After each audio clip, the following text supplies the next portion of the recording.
You are listening to the We Hired a Sitter for This podcast. We hired a sitter for this. We have a roster of like 7 sitters. I hate authority, but I'm a mom. I'm an old man. I need orthopedic shoes. The laughs, the chuckles, the TMI. Some people might say, why would you have kids? The oceans are rising. The economy's collapsing. And they're not wrong. I'm Ross. And I'm Patrick. And we hired a sitter. Hello. Welcome, everybody, to another episode of We Hired a Sitter for This, the podcast formerly known as Who Cares About Ross and Patrick. My name is Patrick Holbert, and to my left here is Gastor Almonte, everybody. I'm not Ross. No. You know, I can't pull that off. You were lucky to get a Ross episode, but she's not back yet. She'll come back. She always comes back. Yes, indeed. You're going to get plenty of Ross. Yeah, but I wanted to set up this podcast, and yeah, you're not hiring sitters anymore. Your kids are grown. Word up. Right? Yeah. Sometimes you need somebody to keep an eye on them, right? Yeah, like at this point, I would only get someone to watch them if it's like 24 hours. Yeah. Like an overnight. Yeah. Like Have you guys gone on a trip like that? Yeah, for sure. We definitely have gone away on trips and like we leave them with one of the parents. Yeah. One of the in-law, either my in-laws or my parents. Or what about your siblings, your younger siblings? Are they able to do an overnight yet? They could in theory. I wouldn't do that. Yeah. I love my brother. Wouldn't trust him with kids yet. That's too much. Yeah. I trust him with sneakers. Yeah. Not living beings. Yeah, it's a little much. Well, let me tell you this. I just booked all these shows in Denver. I'm going out to Denver. This will probably be out by then. Denver, come see me perform. March, like third week of March, I'm doing a bunch of shows out there. So I'm going to go out there. Hell yeah. My brother's got a 7-year-old daughter. She might be 8 by now. Whoa. I got to do the math. Yeah, she turned 8. And no, God, I'm horrible. My brother's the #1 fan of this show, too. I'm really fucking up right now. I love my niece so much. She's amazing, and she's 7 or 8 years old, okay? We're going out there. Me and Franny are going to go. Patrick's favorite only niece. Yes. Is #1. somewhat, she's alive, She's got some years under her belt. Straight up. She's 5, She's been 15. She's been around. All right, she was born in 2015. Let's get this right. So in September 23, that would make her 8 years old in September. Yeah, and she's amazing. She's hilarious, and her and Franny will have some good bonding time. Oh, yeah. Yeah, so I'm going to go out there, and there will be nights where nobody's going to be watching her for 24 hours, but there's going to be nights where I'm going up to Boulder, Colorado on the weekend, and it's going to be leaving her at 5 p.m. and coming home at like midnight or whatever. So, yeah. So who's going to be the person in charge of it? I think my brother and his wife. Okay, but your brother's an adult. Yeah, and he's married. Okay, yeah, and he's great. He's so good at being a dad. And my sister-in-law's amazing. And then their in-laws, my brother's in-laws live in this house with them. I don't know how much help they will be, but there's a lot of hands on deck. Nah, you good. That's different. Like my siblings are like early 20s and like can't be trusted. Yeah, like that's just not the age for that. Like I trust my sister to watch my kids for like 4 hours. Yeah. But like if I'm leaving, that means it's usually a weekend, which means if she's 22, she would rather do other things. And right. I don't want to put her in a situation where she's like, I could watch my niece and nephew while I'm drunk or while I'm high or while my friends come over. I'd rather she just go have fun. Like, go do that stupid shit like you're supposed to do at that age. Right. But not with my kids. So, yeah, like, but if it's like Thursday and I'm going to go do a spot real quick, she's responsible. She's an adult. I'm cool with her watching my kids for 3 hours. Yeah. But I wouldn't want to like cramp her style. Right. And I don't want her to choose both. Yeah. And make a mistake, and then I got to yell at her and talk to my kids about why Thea was talking funny. Yeah. Yeah. And early on, did you ever have a roster of actual babysitters, or was it always? It was always family. Yeah. When my parents and my parents live a block away from me. Like we're on the same block technically. Yeah. So my sister from like age 12, I'd call her over to watch the kids. Yeah. And that would usually be for like an hour or two. Yeah. I'd call my parents or my mother-in-law if it was ever like an extended like, I need like 7 hours. Yeah. But anything like, and then that was it. I never really needed to go further than that. I think one time one of my brother-in-laws did it. Yeah. I have people that I could go to. Yeah. But it's just rare. Like I have a lot of friends that I would trust. My boy Mark is my daughter's father-in-law, godfather. I would trust him with that. Yeah. But yeah, we had a neighbor. They moved away, but we had a neighbor keep an eye on her a couple nights, just like a couple evenings where it was like, all right, she's about to go to bed. We just need you to like be in our home while we go do whatever we were doing, and then we would come back. And see, like that I can't do. Yeah. Like the only reason I know you is because we are in a similar economic situation, so we live in this block. Nah, yeah, babe, yeah. I as a lifelong New York landlord, like there are people that do wild shit in their apartments. Like I know a dude that owns a tiger, and like really I knew him for like 6 years before that came out. Yeah. And like he had a secret tiger. He had a secret tiger, and like, and if you would ask me, I'd have told you, he's one of the like reliable adults. Like he's a parent. Nah, B. Yeah, he's a zookeeper. He's a zookeeper. That dude got he knows animals, not children. Yo, B, that dude got a legit fucking tiger. I mean, some might say that would make him prepared for the job. He's got some expertise. Real talk, B. You're like, hey, Ray, are my kids okay? He's like, yeah, they're in the cage. They're in the cage. They're good. You know, they've eaten their raw meat. Everybody's good. Wait, did the authorities find out about the tiger? Nah, they still don't know. The tiger's still there. But really? like, yeah, straight up. What do you do with a tiger? You feed him. That poor tiger wants to get out. It doesn't want to be in there. That tiger eats Sausalito turkey. Is this tiger? Is this tiger in one of your buildings? Nah. But he's the homie. Like I've known him for like a decade. And that's even like that. Like I'm even thinking about how ridiculous that is. Like that. Like I've bonded with homie. Like we cool. Yeah. But you never trust him with your kids. He's why I can't trust people with my kids. Right. Because like I would have assumed he was someone. Yeah. Until like I realized, yo, like I've known you 6 years and I've never been in your place. Yeah. And I realized you got a fucking tiger. Yeah, you can't.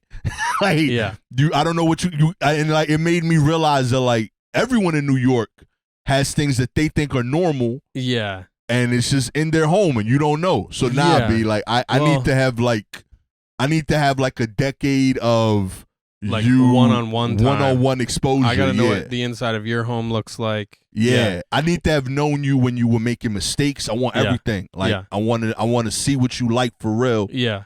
And then like, cause then like even your worst, if I'm okay with your worst around my kid, or like you've learned from your worst, and like you're like I need all of that. Yeah, and your kid, them watching your kid can't be a learning experience. Yeah, for them. Like they can't be like everybody's okay. There was a small fire. Real talk. I put it out. Yeah, and dude. I'll never leave the burner on again when I have kids in my house. Real talk. Next time you have kids after these, I'll do better that time. But I'm sorry we lost these. I can't the stakes are too high with my babies. You know what I mean?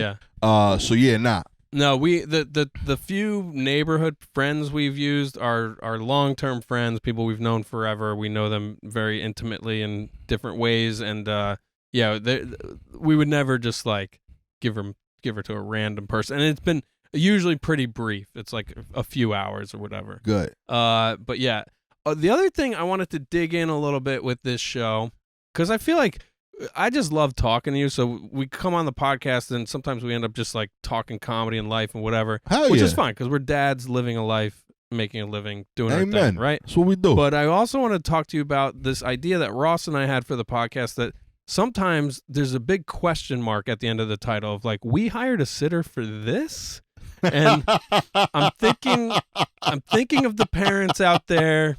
I'm thinking of the parents out there who hired a sitter. They're like, let's go to a dinner and a movie. Let's spend some bucks to make sure the kids are okay, but let's go out and have some fun. And then you go out and you try to have fun, but for one reason or another, it's a terrible night. Maybe you're fighting with your spouse. Maybe the movie you chose sucks. Maybe the comedy show you decided to go to is horrible. Maybe the comedy show you agreed to perform on is horrible.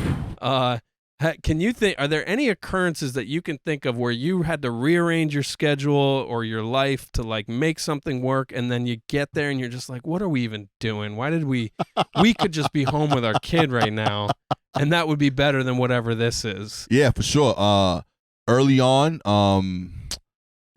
my wife had a book she loved, and it was converted to a movie.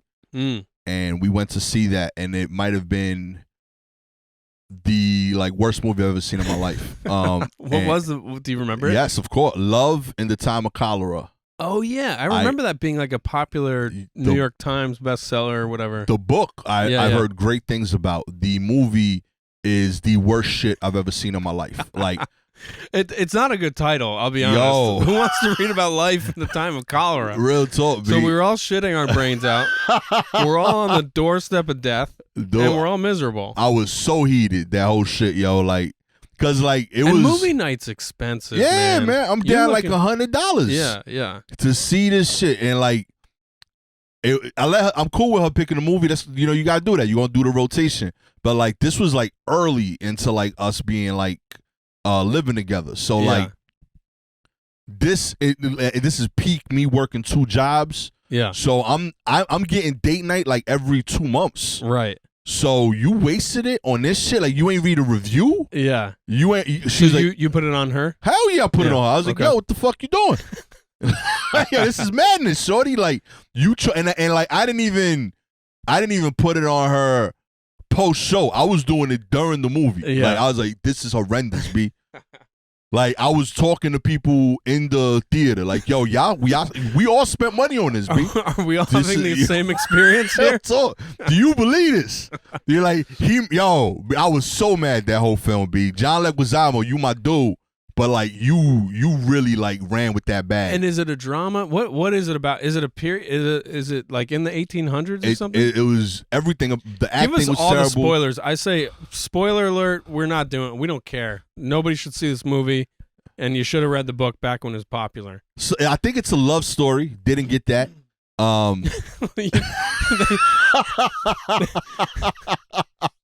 They didn't set us up for love. It did not set us up for love at all. I love John Leguizamo as a dude. Love his play, his one-man shows. Yeah. Did not like this performance at all, homie. I hope one day to work with you, and I will bottom of my heart, just so you know it's real. I will still tell you that day, yo, everything but this that you've done in your career has been brilliant. But Jesus Christ, that was ass. That was horrendous. Let's pause for a moment to give him some love. How much did you love him in in The Menu? Did you see that movie? No. Oh yeah, he was dope in The Menu. He basically plays I think he the literally HBO plays joint.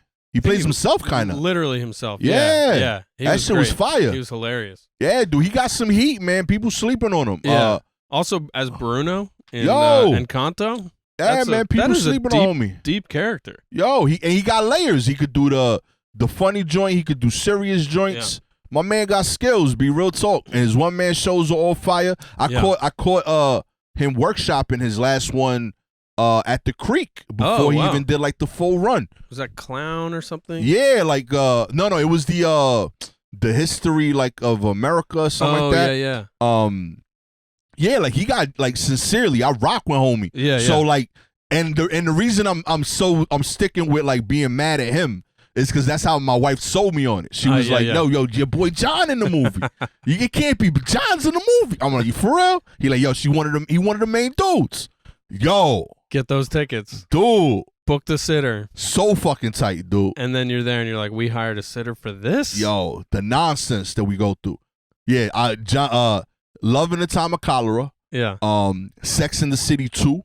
Oh yeah, that was not good. Those 2 I saw in theaters, had babysitters angry both times. Yeah. Those I would say those are the only 2 times that I was sincerely bothered. Every other time I could kind of find joy somewhere because usually I make it a point to plan the full date we playing a place to eat. Yeah. An activity. And some entertainment. So it's rough to go 0 for 3 in New York. Oh, you know what I mean? Everything missing is hard. So usually it's yo, that show is trash, but yo, that steak is crazy. Yeah. You know, so you kind of move on. And it's kind of fun to hate on a movie with your partner sometimes. But that can be a bonding experience. That was different, B. How about you? I'm trying to think. I think I can only think of it in a general way, because it's just we're still in it so bad with how the ups and the downs are so crazy that I think of last winter we had some dates where we're all right, let's just get somebody to come give her a bath and put her to bed so that we can go out and see a movie or grab food or whatever. And there have been times where we've just been so exhausted that when we get there, like all either one of us want to do is just like either zone out on the phone or like just kind of like get rest. And it takes a little time to like remember, oh yeah, I'm attracted to you. We're funny together. Let's just talk. Like, and I can't even remember a specific time, but it's just been kind of like, we got to make the most of this. Like we only have this one chance, like once a month or a couple times a month. We got to like try to be in love a little bit. You know what I mean? You're doing the wrong date, by the way. Yeah. First like 6 years, every date should be like spa adjacent. Oh yeah. You know what I mean? Because to your point, you want to zone out, but I want to zone out with you. That's good. Yeah. And like if you really love your person, you cool with silence. In fact, in that period, you want silence. It's restorative. Yeah. But I want to be silent with you. Yeah. So like, and I realized that because of these fucking movies. Yeah. So like we started doing we would do walks on the beach. Yeah. Like I'd go to Far Rock and do a walk on the beach and then end it with like a spa like half day. That's nice. You know what I mean? That's good. Stuff like that is really dope. Just like places where like you could just chill and like be silent together. We might have to time this episode for Valentine's Day. You are dropping knowledge. That's what I do, B. That is genius. Real talk. I will say for her birthday, Ross's birthday 2 falls ago, Franny was like 1 year old or whatever. We did a spa night in Williamsburg, had an excellent time, and then they have a restaurant in this place, so we had dinner right afterward. We're eating dinner in robes. Yeah. And it was one of the most special dates we've had as parents. So I'm telling you, that's brilliant. Yeah, because like when you have the energy for that other stuff, that's great too.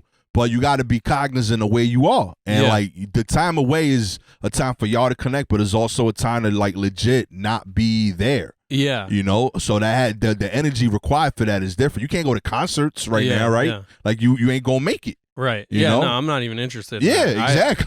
I can't stand around. It sounds insane. But like, you know what would be a good date? Real talk. Go get your feet done. Oh yeah.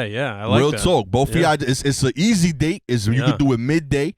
You only need somebody to watch out for like an hour or two. I kind of want to be there when you and Gabby walk into the place to get your feet done and watch the facial reactions of the women who have to decide who gets who. Real talk, like, what kind of coin flip is involved? Dude. They're like, you take the man. They got to do work, but I tip well. I make sure. You know? That's great. Do you guys have a salon you like? She has a place that she digs. So I started doing. I booked the first couple times. So I do a couple things. Like one, I make sure I book like 2 to 3 things a year for her and her homegirls. That's nice. You know, I don't want to go to those things, right? So I don't got to go. B, when I dated my wife, the cool part of the date to me was listening to her tell me about shit that she loved doing. You know, so I'm giving her that again because that first like 5 years with kids, we all just talking about the kid. Right. I want to hear you be normal, cool you that like made you hot. Yeah. So that can't just be us together. Yeah. So go do that. And then I do a date the next week. Yeah. And that's our date. And now we got something to talk about. Yeah. You know? So like I do that date. You're strategic. You had to, dude. I watched a lot of like shows on and read books about like relationship stuff, and like I tried to like the advice is usually trash, but like the listening to people describe their problems made me like solve backwards. You're proactive. Yeah. So I was like, oh, this is that. Like I talked about this before, but like my gift giving strategy is different. So like Gabby likes to be Gabby likes to be shown love in small ways throughout the year. Right. Whereas I'm like big gesture dude. Yeah. Right. So what I did, you're like, I just want a small fireworks display. That's it. And a new Nissan Pathfinder. That's it. You know what I mean? So but I'm like that too to give them. Mm-hmm. So like I like doing a big like thing, but she likes a lot of little things. So instead, what I started doing is using my power, but in her way. So what I do is at the beginning of the year, I take a day where like Gabby like has me really hyped and in love. Yeah. I sit down at the computer and I schedule gifts and flowers and wine to show up randomly. I gotta stop you throughout right the day. here. I gotta stop you right here. Ross is gonna hear this, dude. She's gonna hear this. Step your game up, She's P. gonna see it. You know what And I I mean? don't need this kind of pressure. It's possible. This is okay. This is whatever. Ross, hold him to a higher standard. Okay. He's got you in that shitty Kia from last week. Now he's not buying you what you deserve. This is some like you're like the most romantic version of like Hannibal Lecter. This is psychotic levels of romance. You're sitting down at a computer and scheduling out the year's gifts. So look. You should be on fucking Forensic Files. Because it's dope, dude. Because like, check it out. Right, so like her birthday's in February. That's a given, so I don't do that. Oh, what is it? It's coming up. Yeah, it's 21st. All right, So- listeners, send a gift to Gabby. That'd be no, dope. actually, don't because she's got plenty from this guy. I already got those gifts saved. I'm ready. Real talk. But so like I pick out random days that aren't connected to like Christmas, Valentine's Day, birthday, and anniversary, because those I'm gonna check off anyway. So like I'll And pick that's like coming home with yeah, flowers. and Mother's Day. Those days I don't do because that's a given. I'm gonna remember hack. that. That's yeah, hack. it's hack. You're a comic. You're Boom. going for originality. So and, I'm and looking surprise. at like August, October. I'm looking at random moments throughout the year. I try to do like 8, and they'll show up. So on top of like when you include the I'm supposed to days, like the birthdays and Mother's Day, I end up getting like a gift a month. But those 8, I did them up top at random days. She doesn't even expect them. Yeah. I don't even expect them. Does she know you have this system? No. Well, she probably does now, admittedly, because I've talked about it on like a pod or two now. Yeah. So like she might have like heard of it or heard me yelling about it downstairs. Yeah. But like she still doesn't know when the stuff shows up, so it still has the same effect. Right. So like what ends up happening is like you could have had a fight that day, and within a week or two, you know flowers is coming. Okay. Wine is All right. coming. So you know there what I mean? is there So is it, like, some malice here. There's No. a little bit of manipulation. I here. disagree. I think it's a reminder of the best of me. Okay. You know what I mean? Yeah, Like, hey, listen, like this is who I am at my peak. On occasion, I'm not that, but this is who I aspire to be. Mm-hmm. So I need you to remember that when I'm not that. Yeah. You know, and it buys you cushion. Yeah. So like it shows up, and she's like, "Oh, this dude's cool." So if you do something dumb, she's like, "Nah, that dude got me flowers last week. He's peace." You're resetting the room. Yeah, even though realistically you got them in January. Yeah. You know what I mean? But I know, like, as a dude, I don't think like that. I don't remember to do that in the trenches. Plus, here's the super elite level thing I did. I send her mom flowers on Costa Rican Mother's Day. Yo, wow. That's crazy. Wow. Y'all ain't even Wow. ready for that. Wow. Y'all ain't ready for that. You're doing international holidays. Real talk. So I looked up their Mother's Day. It's a different one from ours. I send her flowers. So Where is now she's not living in Costa Rica. no, and that's why I get extra points because nobody even talks about it here. Mm. You know what I mean? So now What when is the date of that? What time of year? I have it on the calendar. Like it just shows up You'll to get a remind reminder. me. Yeah. So like it's like a month or so different from the one we celebrate here. Yeah. So on that day, her mom gets flowers, sends a picture to my wife. So it's like one flower, 2 people. And you're doing this all secretively. Exactly. Wow. So like Wow. now that her mom in my corner whole year, cause she who else did that? Her own kids ain't do that. Yeah. You know what I mean? Gabby, you can't get mad. I just got your mom flowers on your people's holiday. Yeah. You know what I mean? I'm kosher. You And know, where'd you learn this? this was all strategy. Cause like I did the gift thing. I got you said this. you watched some books. and Yeah, TV like I was shows. just reading books and listening to people complain about what they wanted, and I was like, is any of this related to Steve Harvey's book? You nah, ever read that book nah, I don't trust Steve. or know that book? I- Yeah, he seems like a slime ball, right? Yeah, nah, and his intentions are weird to me. Like I don't know. I feel like It's like how to wasn't it a book for women about how to like lock down a guy or something? it was Yeah. like think like a man. Yeah. It's very odd to me. I'm not trying to trick anybody. I'm genuinely like it comes from a place of authenticity. yeah, like I'm being real. Like I love my wife. She would like it if I did these things this way. Yeah. I don't think like that, but she deserves that. Yeah. So how do I do that with the energy that my brain has? And that's Right. what I figured out.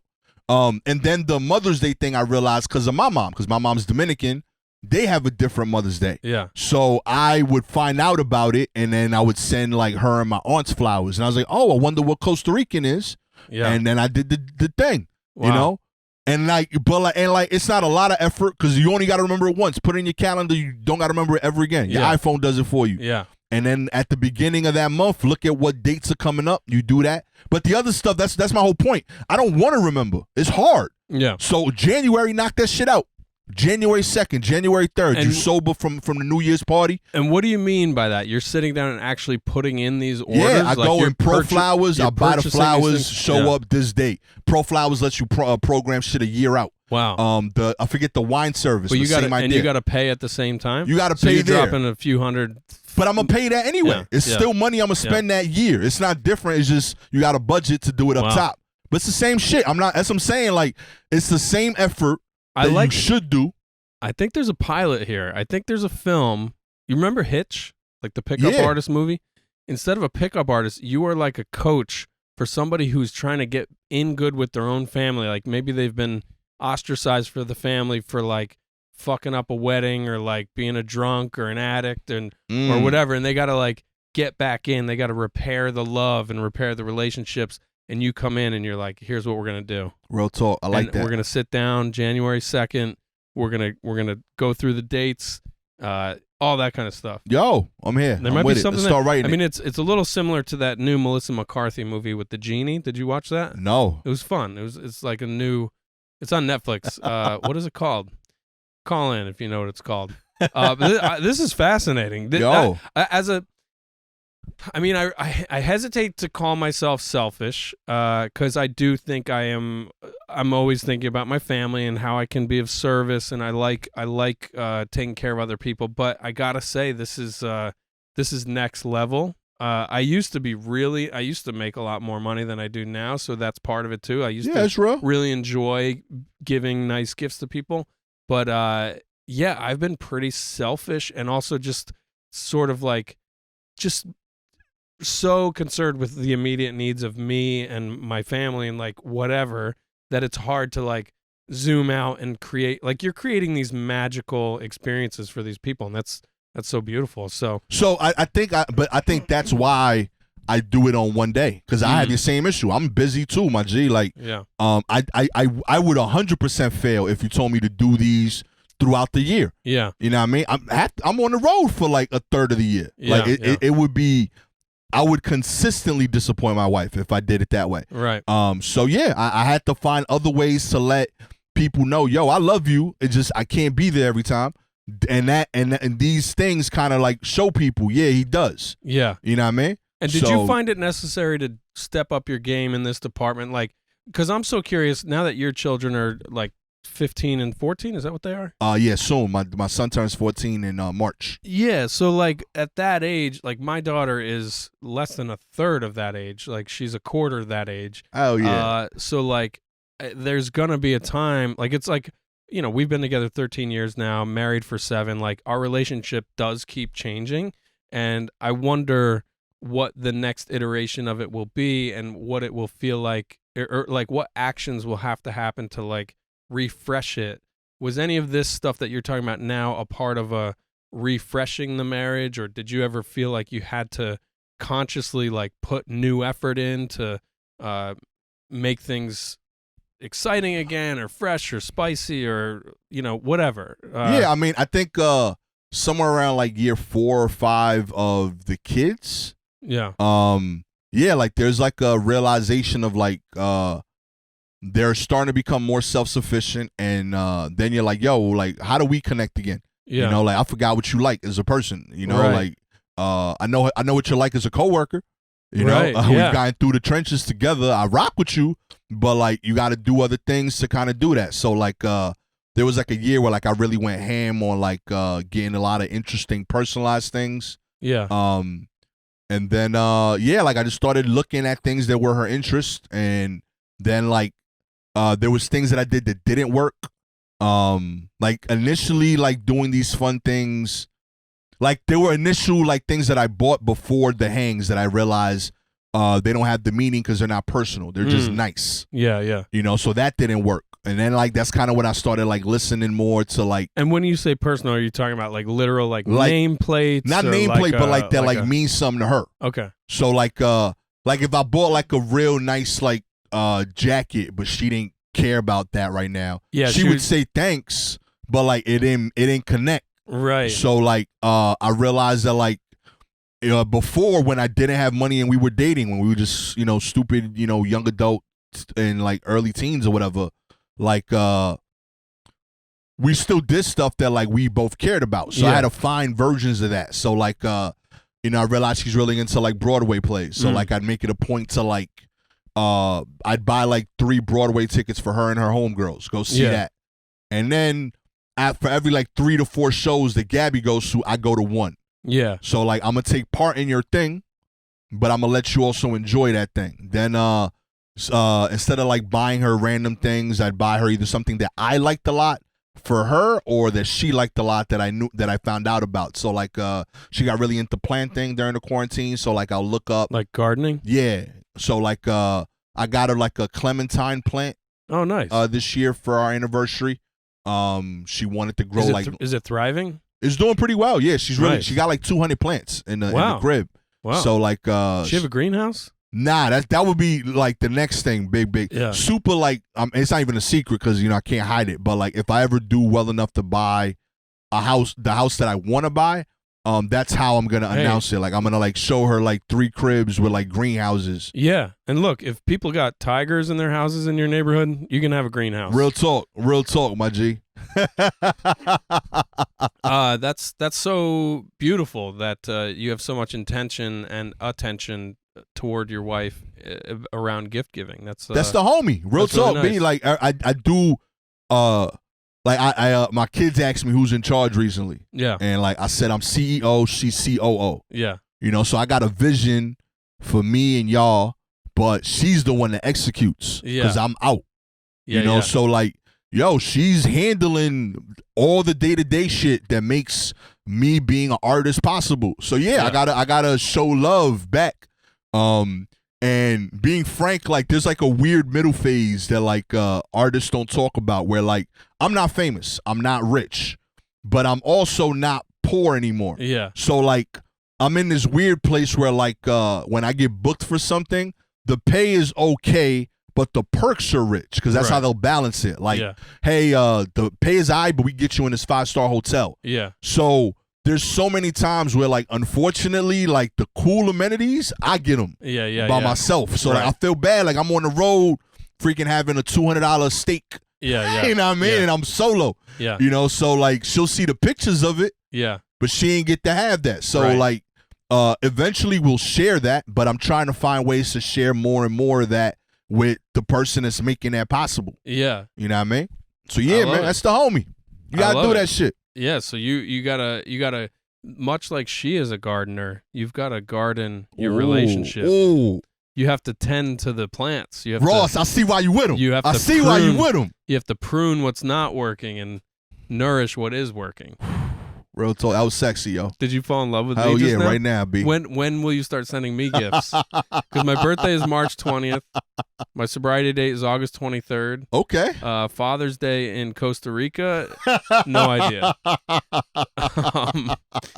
That's really nice, man. Yeah, I appreciate it. I'm feeling encouraged. And you got this, bro. And also, like, I like the idea. You said something like, remembering, like, when the kids are a little older, like, remembering what we loved about each other, remembering what's cool about you, or something. You said something like that, and like, there are moments when her and I are alone, and we'll be at dinner or whatever, and we just start cracking each other up, and it's like, oh yeah, like this is what will always be our common ground. It's just making jokes and having fun. Hell yeah. And all the other stress and the stuff that makes us annoyed with each other or whatever is nonsense. Like, that's just noise, and it's just part of raising a small kid with a exploding brain of development. Like, it's all good. So it'll come back, trust me. Like, now we're like on the other end where like we're so connected that like we have inside jokes that our kids don't always get, and I think that's great, we have our own family stuff, but we have stuff that like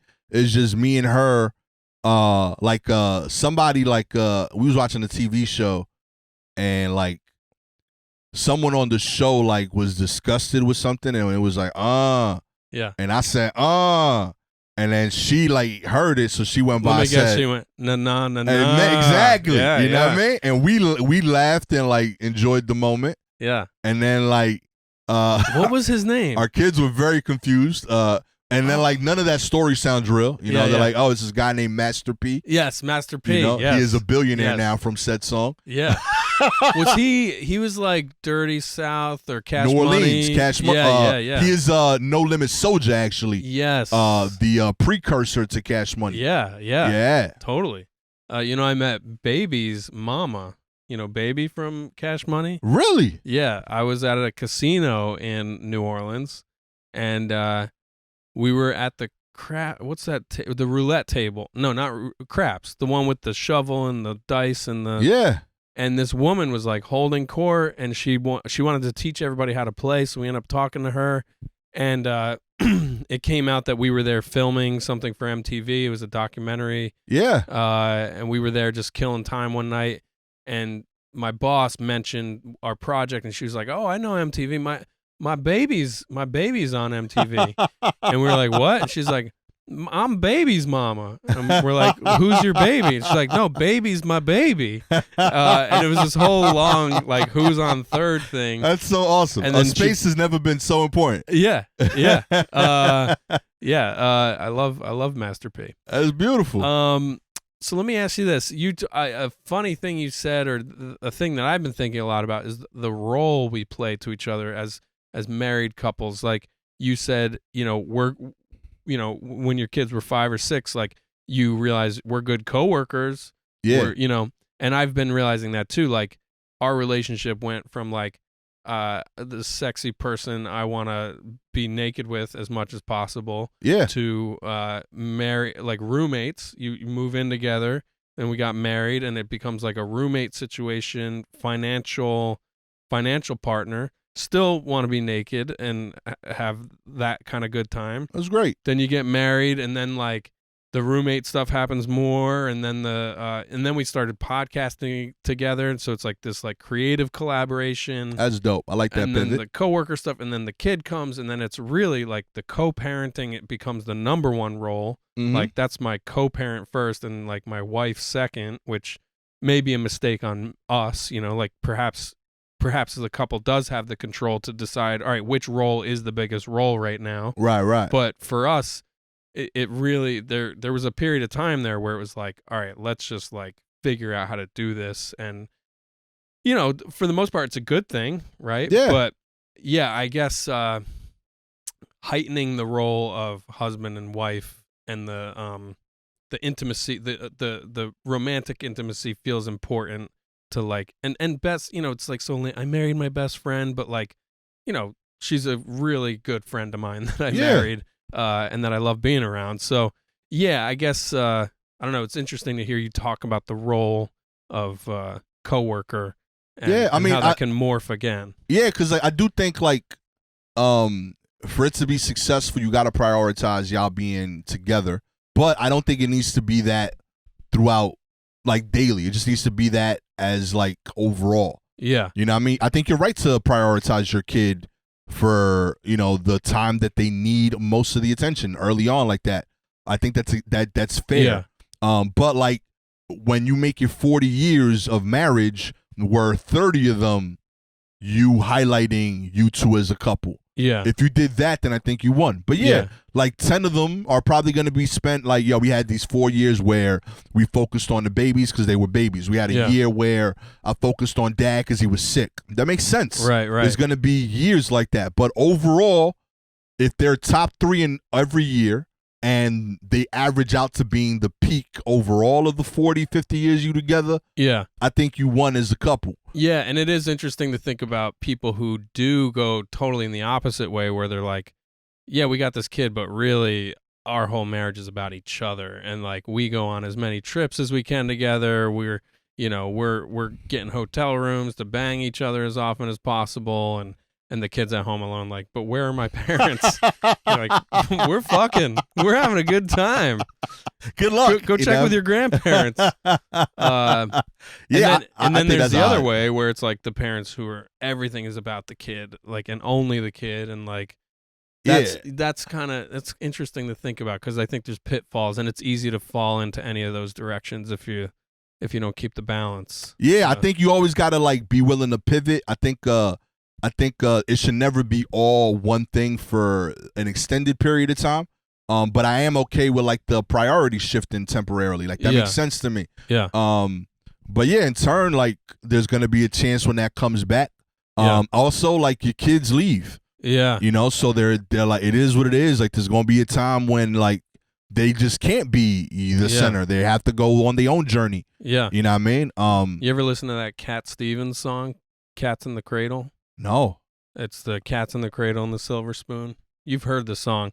It's basically the circle of life of like the kids growing up. The narrator of the song is saying, "Hey, Dad, when are we gonna play? When are you coming home from work? Let's play." And the dad's always like, "I can't play now. I'll be home soon. We'll get together then." I would sing it if I could sing, folks. But the punchline of the song is that now the dad is an old man and he says, "Hey son, when are you gonna come see me?" And the son says, "I'll be there soon. I'm busy. But I'll be there soon." And then the son never shows up for the dad because the dad didn't show up for the son. Yeah. And so like the kids, if you prioritize them now and like you're present for them now, hopefully they won't totally desert you when you're old and frail. Yeah, B. That's my worst fear. I think that's parenting though. So I've talked about this. Like, I feel like the parenting is the hardest thing I'll ever do because, so I am 16, 17 years older than my siblings. So I got to watch my parents kind of do this again right before I started myself. And there was a moment where like my siblings were like teens and they went out to like a party. And I happened to be chilling with my mom, hanging out. My kids are there running around. And I watched her get a text from my brother saying, chilling, like responding to her saying like, "Hey, everything okay? Are you out for the night?" He said, "Yeah, cool, chilling." And it was like 10 o'clock. Yeah. And she was like, I got so many questions. What does that mean? Who's he with? Where is he? And I had to like coach her down into like, yo, don't say anything because he just told you he's good. And if he needs you, you've built enough trust in each other that he'll tell you, yo, I need help. Right. Right. And I realized that like as a parent, like that's the hard part, that like you raise this person, you build a deeper and deeper connection every day with a person that you are preparing to leave you. Yeah. And like, be autonomous. Yeah. Every day you're more and more invested in this person that you have to say go. Yeah. And when you finally let them out and you're the most scared, you have to pretend you're not scared. Yeah. Because they have to think that like, A, you're cool with it. They don't want to feel bothered if they're cool with it by you. So like there's like years where like I realized it because like I was like, oh shit, I did this to my mom. Like I was like 3 a.m. chilling with the homies. My mom was a wreck at the crib. Yeah. And I wasn't even cognizant of it. I wasn't even thinking of that shit. You know, so like, and she had to not only be a wreck, but when I come home, she got to pretend that everything's cool just so that I don't get bothered by her enough to be willing to share what I did that day. Yeah. Like, it's such a like fucking hard thing mentally to juggle like the emotional need to like know that my kid is good versus the emotional needs my kid has of me. Like I'm still parenting even when like just as a person, I could just use you saying, "Hey, I'm good. This is where I'm at. Feel free to call me if you need me." But as a 19-year-old, I'm like, nah, I'm too cool to do that shit. Yeah. You know? Yeah. And so it made me aware, like as a parent, that's hard. Yeah. And it sucks that like that's the journey.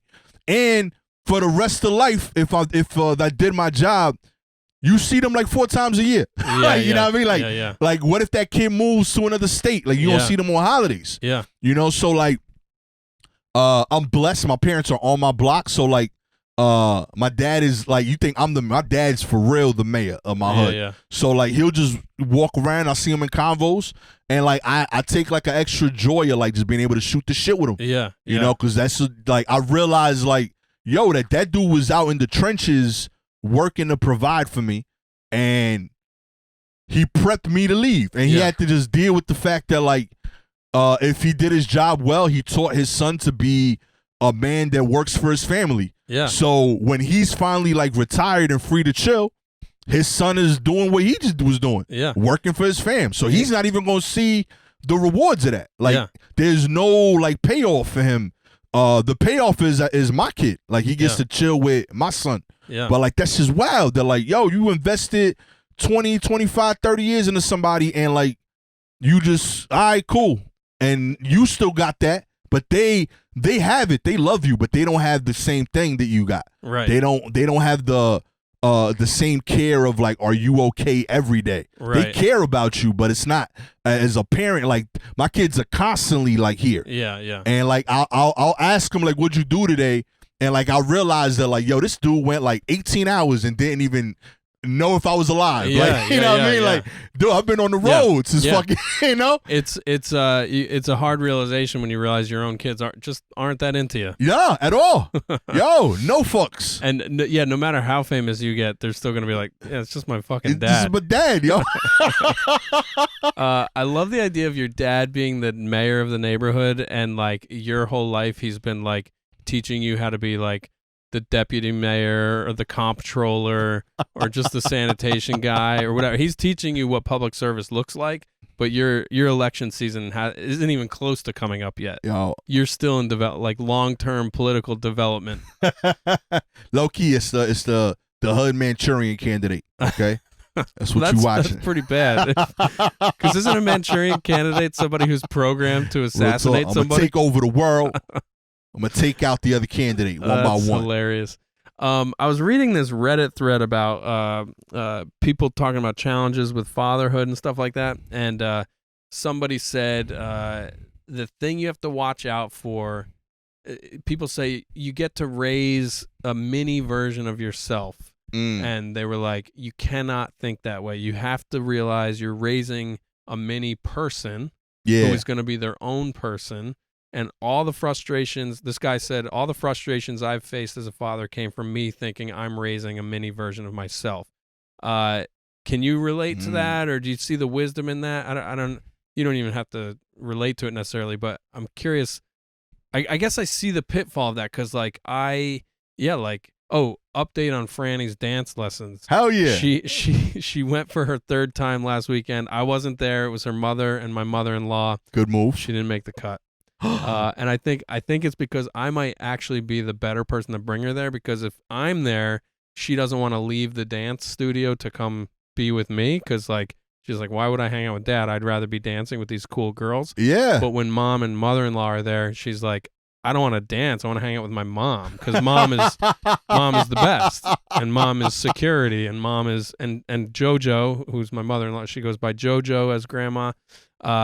It's just a fun hang with those two. So she left the room a couple too many times, I guess, and the teacher was like, yeah, we can't have her here until we'll try again in September. So, and I tell that little story to say there is a part of me that's like disappointed. Like, I want her, I'm like, well, I'm a performer. I want her to be a performer. And I've seen her, she is actually a very, like, for her age, like, she wants to be in the spotlight. And I'm excited by that. Yeah. I'm like, yeah, I would love to see her be funny in front of people, or sing in front of people, or dance in front of people, or whatever. But I have to like tone it down and remember, like, check my expectations and realize like she's going to be whoever she's going to be. If she doesn't want to do dance, I can't be the guy. Like, if I was there, I'm curious if I would have been like, no, you get back in there, or how I would have handled that. I think I'm pretty gentle, but yeah, I guess I got it. That's something, if reading that person's thing, it was like, oh yeah, that's something good to keep in mind. Like, our job is to not create clones, and in fact, there's not enough room for two of me on this planet. Word up. Well, and I don't want to talk to myself I'm already too obsessed with myself. The last thing we need is a carbon copy of me. Nah, that's a good call. I think that's where most parents fail. I think there's some good in that like you want to avoid someone doing things that you regret, but they're like overall like you have to like let them be them. They'll tell you what they want. And I think that as a parent, like I just try to listen to the things that they're interested in, figure out ways of presenting them. I had to accept that most of their interests weren't going to be mine. I like I said, my son will watch a football game with me, but he doesn't want to play sports. Doesn't call him. It doesn't move him. And then the things that do move him, like I don't care about those things. Yeah. But he does, and again, I think like my parents. Like I know for a fact that like now that I talk with them like as people, like I asked my mom like, yo, like, what was it like playing Mario Brothers with me when I was like 5? Yeah. She's like, I hated that shit. She was like, it was boring, but you needed someone to play with. On the original NES? Yeah, straight up. Oh, yeah. We had that. Do you have Duck Hunt? Hell yeah, you had to, baby. Do you have the gun? Bong bong. That gun. With the orange You joint. get into some trouble with that gun in this neighborhood. Yo. We had that one. Yeah. And our mom did a lot of that kind of stuff. She basically did a lot of the pretty much all the parenting. So yeah, there were times where I think she did coach a T-ball season or two. Like that's wild. And There's I'm no way your mom gives a fuck about T-ball, yeah, my and G. she can't swing a bat. I mean, it's really really bad. But you got to do it because that's part of the bonding, and like they're finding themselves. Now, I know that like when I played baseball, my dad loved baseball, and like even though I liked it, part of like why I don't want to play anymore is because I felt the pressure of like my dad played like minor league ball. Like he was like, yo, why aren't you the best player? I was like, I'm the third best player. He's like, that's not the best player. Right. So like that stress was like, yo, I don't need this, my G. There's other shit. Ironically, like if I would have known that earlier, I probably might have stayed in it longer because I would have understood that legacy aspect wise. And as a man, I kind of would have got that more. But as a kid, like I just knew like, yo, for some reason, this thing that I like, you make it hard. Yeah. Like you make it a thing that like isn't fun when I thought it was just me playing catch with my homies. It's like pressure or anxiety inducing. You know what I mean? So it took away me wanting to do that. And then I think about that with like the stuff that my kids are into that like they're doing better and better. It's stuff that like I just supported, I bought the stuff and cheered them on. Right. No stakes, no like I expect all I ever tell them is I expect you to try at it because I spent money. But I don't have a judgment of like you're not doing this enough or this is how it should be done. Just cool, that's impressive. Try it again this way. Yeah. That's beautiful. I always think about this one little league team I was on. There's this guy Ryan, and Ryan's dad would stand against the backstop with his fingers through the chain link fence off to the side, and he would encourage anybody who was up to bat. Like all of us on the team, he would say, "Hey, buddy, you got this, buddy. Good cut. You got a great swing. This pitcher's nothing." Like, he didn't do a lot of negative, but like he would, and it was like so encouraging and so soothing to hear this man's voice. And I remember, and this was young, like probably 10 years old, and remember thinking like, that's the perfect level there. Like I like to be led with love and like encouragement, not like come on, pull it together, that kind of thing. I think that's the move. Like kind of give the kid space to either accept it or just like tune it out. Because he was easy to tune out too. Yeah. So yeah, that's I'm curious if I'll be able to give her the space or if I will exert too much pressure about stuff. I think it'll vary, like for sure, and I think you kind of play with that. And also their needs are different. Like kids are different with that. Like for example, my son is a sore loser. So like if I beat him at something, he won't do it at all. Yeah. Like it pisses him off to the point where he's like, I don't want to do it. My daughter doesn't like losing, but like is competitive. Yeah. So like when we play like Connect 4. Yeah. If I beat my son 3 times in a row, I can't talk shit. Yeah. I got to be quiet about it Yeah, because he'll stop. He's like, I'm not playing no more. Yeah. Whereas like my daughter, if I talk shit, she gets better. And she loves it. She like, she wants to go toe to toe, and like she enjoys the fact that like, oh, I'm almost as good as an adult, like as my dad. She like likes that mental challenge. You're sparring. Yeah, and like and I treat her like I don't play soft on them. I genuinely try to beat them and I win, but like she's gotten good, and now like she wins. That's great. And like she's earned it, and she enjoys that differently. By the same token, like my son's gotten really good, but I had to do it very differently. Yeah, like I had to like like, hey, this is what I would do if this come up. I want to see this on Squid Game, like where if your own child beats you at Connect 4, you're done. They just cut your feet off or something. I'm going through. Ooh, that would be dope if like Squid Game was every time you lose, your parent goes. Oh wow. Yo, like you have like a list of relatives. Your parent at home. Yeah. They just come out, bang. It was extremely violent, but yeah. So is the show. Yeah. I'm experiencing some of this with Franny now. She'll say, "You can't catch me, you can't catch me," and I'll run and I'll catch her, and then she will fall apart, so upset that I caught her, and I've learned now like she is taunting me, but she doesn't actually want to lose. Yeah. So I gotta let her win. Like she's 3.5, so. Maybe 2 more years of letting her win all the time, but then I'm gonna start showing her. And even now, like, I'm gonna crush you, little kid. Yeah.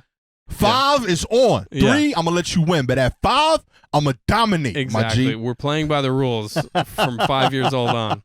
Nah, but like even now, like if I were you, I would let her win, but I would get as close as possible that pushes her boundary. It gets her brain chemistry, her panic. Yeah. Yo, I think that's important. Like learn that. Yeah, same with hide and seek. She will play hide and seek, and I'll say, okay, I'm going to count. I'm closing my eyes, and I'll start counting, and then she'll go, where should I hide, Dad? I'm like, that's not how it works.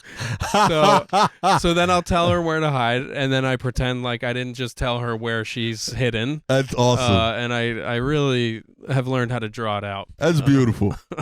When you mentioned the drop-off situation, those are one of the things where like we've talked in the past about like parental roles being slightly different.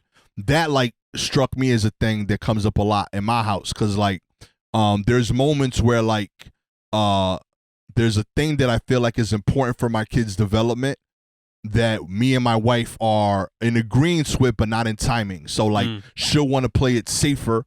I want to be more of a risk taker. Like I want to encourage them to try stuff. Yeah. So like when they first started going to school, I wanted them to start way earlier than Gabby, because I felt it was important. They should know general direction. Mm-hmm. They should know how to manage being outside by themselves. Yeah. And I feel like they're old enough to start mitigating the risk. Right. And she felt it was too early. So like for them to like be outside to commute to school.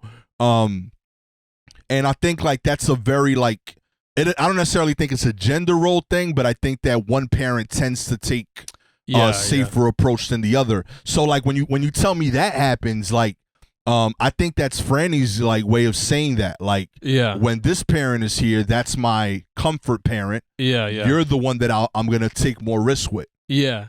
So like I don't necessarily think it's a negative that either one of y'all does one thing better than other for her. But yeah, to your point, you're aware of who she feels more comfortable doing what with. So I wouldn't take it like Pat ain't cool to chill with.